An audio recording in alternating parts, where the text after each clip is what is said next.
Hi, welcome to Danny After Dark.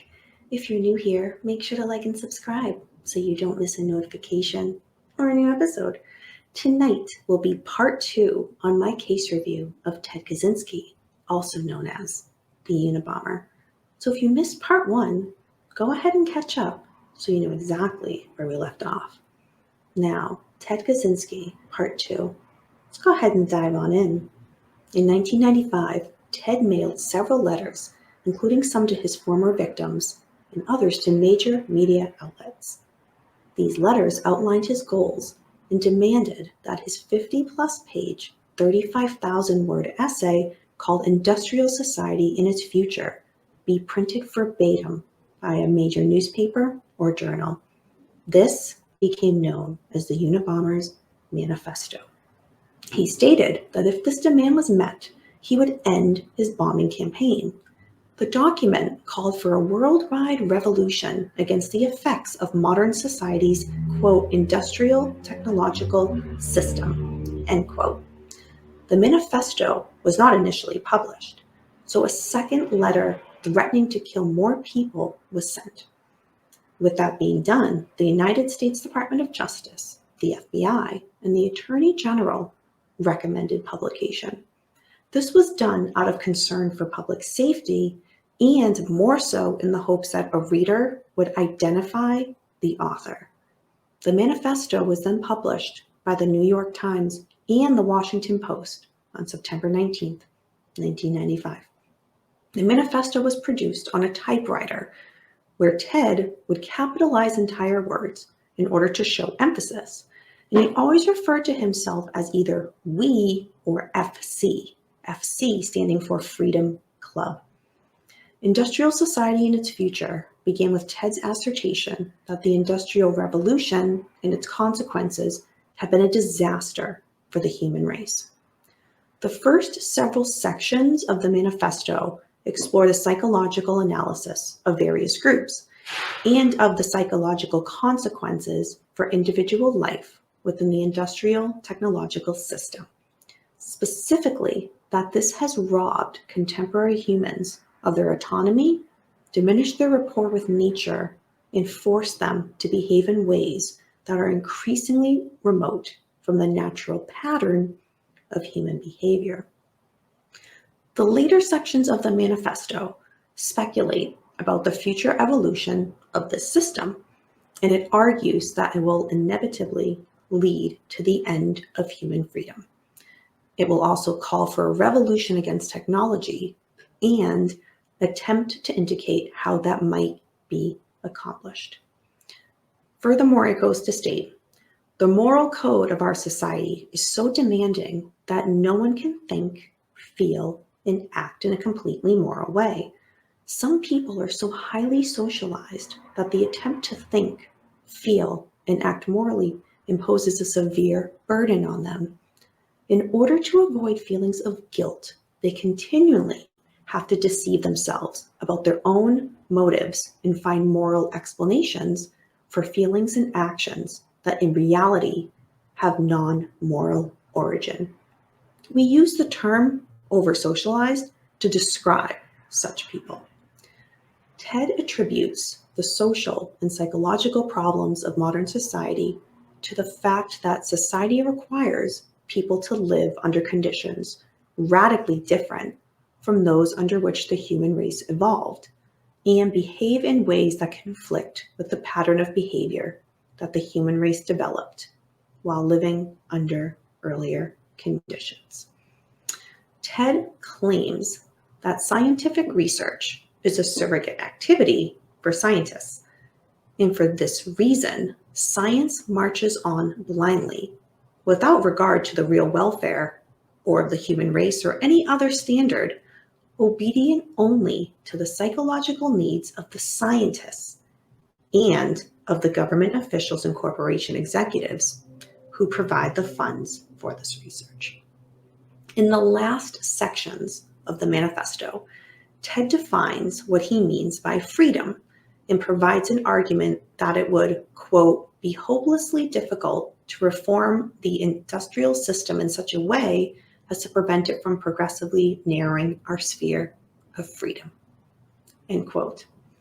He claims that revolution, unlike reform, is possible. Readers should initiate this revelation by using two strategies. First, to heighten the social stresses within the system so as to increase the likelihood that it will break down.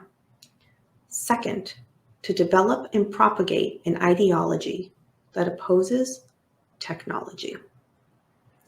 Now, the manifesto has been published. It has been read. So Ted Kaczynski's estranged brother, David Kaczynski, they had been estranged for over 10 years. His wife, Linda, encouraged him to contact authorities on the suspicions that Ted was the Unabomber. The message, the writing style, was just like his brother Ted's. So David Kaczynski asked for anonymity when he came forward. However, his name ended up being leaked to the public. David did provide the authorities with copies of handwritten letters that he'd received through the years from his brother. Upon reading this, the FBI immediately recognized similarities in the writings. Linguistic analysis determined that the author of the letters and the manifesto were almost certainly the same. This process took nearly 2 months. And then, federal search warrant was going to be served on Ted's cabin. April 3rd, 1996, Ted was arrested at his remote cabin outside Lincoln, Montana. They found the condition in which Ted was living to be minimal. Remember, no electricity or running water. Investigators found a ton of bomb components, 40,000 handwritten journal pages that included bomb-making experiments and descriptions of the unit agent bomber crimes. And they found one live bomb ready to be mailed. Most importantly, they also found what appeared to be the original typed manuscript of his manifesto. At Ted's trial, his lawyers attempted to enter an insanity defense to save him from the death penalty, but Ted adamantly rejected this plea. He expressed that he was not insane. A court-appointed psychiatrist diagnosed Ted with having paranoid schizophrenia, however, declared him competent to stand trial. April 1996, a federal grand jury indicted Ted on 10 counts of illegally transporting, mailing, and using bombs. He was also charged with killing 3 people. January 7th, 1998, Ted attempted to hang himself. Initially, the prosecution stated it would seek the death penalty against Ted. David Kaczynski's attorney asked the former FBI agent who made the match between the Unabomber's manifesto and Ted to ask for leniency. David felt horrible thinking that turning Ted in might result in his brother's death. January 22nd, 1998, Ted was able to avoid the death penalty. However, he had to plead guilty on all of the government charges.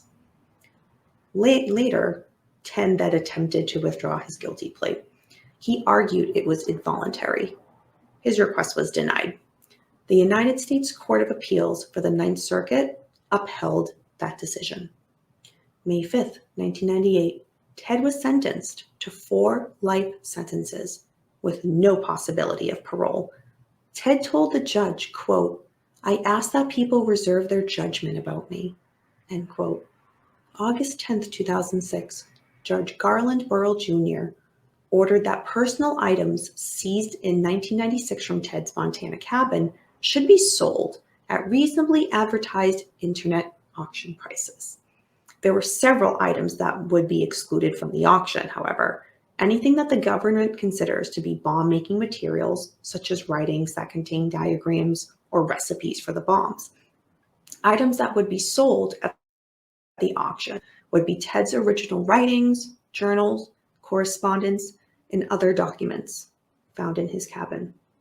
The way this auction would work was the auctioneer will pay the cost and will keep up to 10% of the sale price, and then the rest of the proceeds must be applied to the $15 million in restitution that the judge ordered Ted to pay his victims and the victims' families. In total, 16 bombs were attributed to Ted Kaczynski. 23 people were injured and 3 people were killed. Ted Kaczynski has been designated as a domestic terrorist by the FBI, and he is serving a life sentence without the possibility of parole to this day. And that is the case of Ted Kaczynski, also known as the Unabomber. Thank you for sticking around for another episode of Danny After Dark. Do you have any questions or comments about this case or about the manifesto? Well, leave it down below. Let's be interactive. Do you have a suggestion for a case that you'd like me to cover? Well, leave it down below and you may see it covered in a future episode. Until next time, remember, we don't live in darkness. Darkness lives in us.